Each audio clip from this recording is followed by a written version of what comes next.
अभी आपने जो बात कही तमाम की, क्या जातिगत जनगणना के पक्षधर हैं आप? हम 22 साल से बोलते हैं। 5 साल समाजवादी पार्टी 4 बार सत्ता में थी, एको बार नहीं बोली। बहुजन समाज पार्टी सत्ता में थी, एको बार नहीं बोली। कांग्रेस सत्ता में थी, एको बार नहीं बोली। हम सदन से लेकर सड़क तक बोलते रहते हैं। आज फिर कह रहा हूँ, जातिवार जनगणना कोई कराएगा तो एनडीए सरकार माननीय नरेंद्र मोदी जी के ही नेतृत्व में होगी। 69,000 होने की बात आ रही है। देखिए, जहाँ तक सवाल आपने 69,000 की किया, मैं फिर कह रहा हूँ कि 1986 से इस लड़ाई को हम लड़ रहे हैं। हम माननीय कांशीराम जी के साथ रह करके मंडल कमीशन लागू कराने की लड़ाई लड़ते लड़ते फिर किन्हीं बिंदुओं पर बसपा नेता संघ से कुछ विवाद हुआ तो मैं पार्टी बना लिया। और आप बताओ, आप लोग तो गवाह, सदन से लेकर सड़क तक 69,000 शिक्षक भर्ती से ज्यादा हमसे कौन लड़ सकता है, बोला। और मैं अभी हमारे यहाँ आवास पे बच्चे गए थे अभ्यर्थी, मैं उनसे कहा कि चलो मुख्यमंत्री से, मैं उन्हीं के सामने चीफ सेक्रेटरी से मनोज जी से बात की। वो दिल्ली जा रहे थे, उन्होंने कहा कि शाम को आता हूँ तो मुख्यमंत्री से बात करके आपको बताता हूँ। रात को 11 सुप्रीम कोर्ट में मामला चला गया या मेरे, अब आप बताओ, हम तो रोक नहीं सकते किसी को, कि हम रोक सकते हैं? हमारी कोशिश देखो, हम सहयोगी दल हैं, हमारे पास जितनी क्षमता है पूरी क्षमता से हमने मुख्यमंत्री से चर्चा किया। जब नियुक्ति पत्र वितरण हो रहा था उस समय भी चर्चा किया, 8 तारीख को भी चर्चा किया, 9 तारीख को टाइम भी लिया। मनोज जी ने कहा तो मनोज जी के कथनानुसार मैंने गोरखपुर में कहा कि आप वहाँ मिल लीजिए मुख्यमंत्री से। उन्होंने कहा कि लेके आओ, हम नहीं आ सकते क्योंकि मेरा कार्यक्रम मिर्जापुर में है। मैं मिर्जापुर में था, तो मैं, मेरी सिंपैथी, मैं 69,000 शिक्षक भर्ती के जो अभ्यर्थी है मैं उनके साथ हूँ। मैं फिर कह रहा हूँ, करने की बात आ रही है।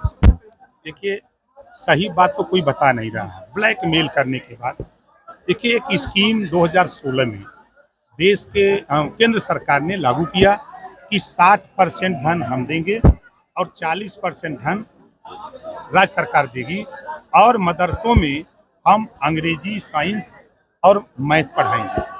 उसके लिए अध्यापक नियुक्त हुए, ठीक है। फिर पिछले 3 साल पहले केंद्र सरकार ने उस योजना को बंद कर दिया। 1 साल प्रदेश सरकार ने अपने जो अंशदान था वो पैसा दिया, तो उस पैसे के बाद उन्होंने बंद कर दिया 2 साल से। तो उसी चीज को मदरसे के लोग कह रहे हैं। आप अगर उसको पढ़ेंगे तब समझ में आएगा। दूसरी बात वो कह रहे हैं ना कि मदरसों को मान्यता नहीं दी जा रही, उसको जो है ऑनलाइन पोर्टल खोला गया, कहा है ना, उनकी यूनियन के लोग हैं। तो उनका कहना है कि जो हमारा या तो अध्यापकों का जो तनख्वाह सैलरी है वो मिले, उनको रखा जाए काम पे, और नहीं तो ये स्कीम बंद कर दिया जाए जो केंद्र सरकार की मायावती लगातार ओवैसी आवासी कर रहे हैं। मायावती पीडीए की रणनीति पे काम कर रही हैं और दलित, पिछड़ों और मुसलमानों को जोड़ने में जुटे हैं, क्या कहना चाहेंगे? देखिए, हर नेता अपने अपने काम में है। माननीय अखिलेश यादव जी पीडीए शुरू किए, लेकिन अब वो क्या करने लगे, पांडे डेवलपमेंट अथॉरिटी चला रहे हैं। स्पीकर शिवपाल जी को छोड़ करके किसको बनाया? पांडे जी को। अभी एक दलित का बेटा वो किसी सामान की डिलीवरी देने बलिया के सांसद पांडे जी है, सनातन पांडे जी, उनके यहाँ गया तो पांडे जी जो सांसद हैं उनका प्रतिनिधि है, उससे पूछा तुम किस जाति को, बता दिया कि हम दलित हैं।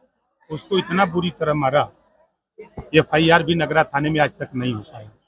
अब उस पीडीए की बात कर रहे हैं।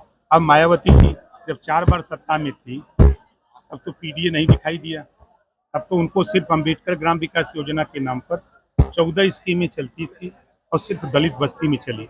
हम जो उनसे अलग हुए यही वजह था कि किसी गांव को अगर अम्बेडकर गांव घोषित हो तो वहाँ ब्राह्मण हो, राजपूत हो, भूमिहार हो, यादव हो, पटेल हो, मकसद सभी जातियों में वो योजना सबके यहाँ पहुंचे। मंत्री जी, राहुल गांधी ने विदेश में रहकर सिखों के लिए अवध टिप्पणी की है, क्या कहेंगे? देखिए, वो हमेशा भारत के खिलाफ विदेशों में जाके बोलते हैं, उनकी आदत सी बन गई है।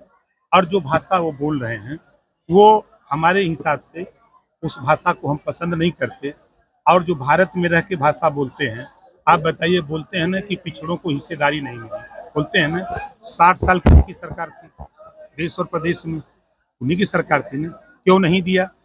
4 बार बसपा, 4 बार सपा की यूपी में सरकार थी, ये लोग क्यों नहीं दिए? आज हम लोग थोड़ा सा गुनगुनाने लगे हैं कि भाई आज जो बच्चे 69,000 वाले परेशान हैं, ये क्यों परेशान है? हम तो फिर कह रहा हूँ कि देखिए, नेता नहीं चाहता है। आरक्षण के मुद्दे पे मायावती ने भी कांग्रेस पे निशाना साधा है। वो सही कह रही है, मायावती जी सही कह रही हैं। तो मायावती जी, अखिलेश जी, राहुल जी, ये लोग टाइम ले लें योगी बाबा से और मोदी बाबा से, बताओ टाइम मिलेगा कि नहीं मिलेगा? तीनों लोग जा करके बैठ करके चाय पिए, पकौड़ी काटें और वहाँ ये चर्चा करें कि ये जो आरक्षण घोटाले जो सामने आए हैं, हाई कोर्ट के फैसले हो, चाहे असिस्टेंट प्रोफेसर की नियुक्ति के मामले हो, इन सब चीजों पर जो टेबल पर बैठ करके आमने सामने बात होगी, ये कर सकते हैं। लेकिन अगर ये कर देंगे तो मामला फिर चिल्लाने के लिए क्या रह जाएगा? आप मंत्री में उसी विभाग के वक्फ बोर्ड को लेके आप क्या रहे हैं? क्या हम सोचते हैं वक्फ देखिए, बोर्ड? मैं आपको बता दूं, तीसरे देखिए नंबर वक्फ पे बोर्ड वक्फ बोर्ड की बात सबसे वक्फ बोर्ड में जो कमियां हैं,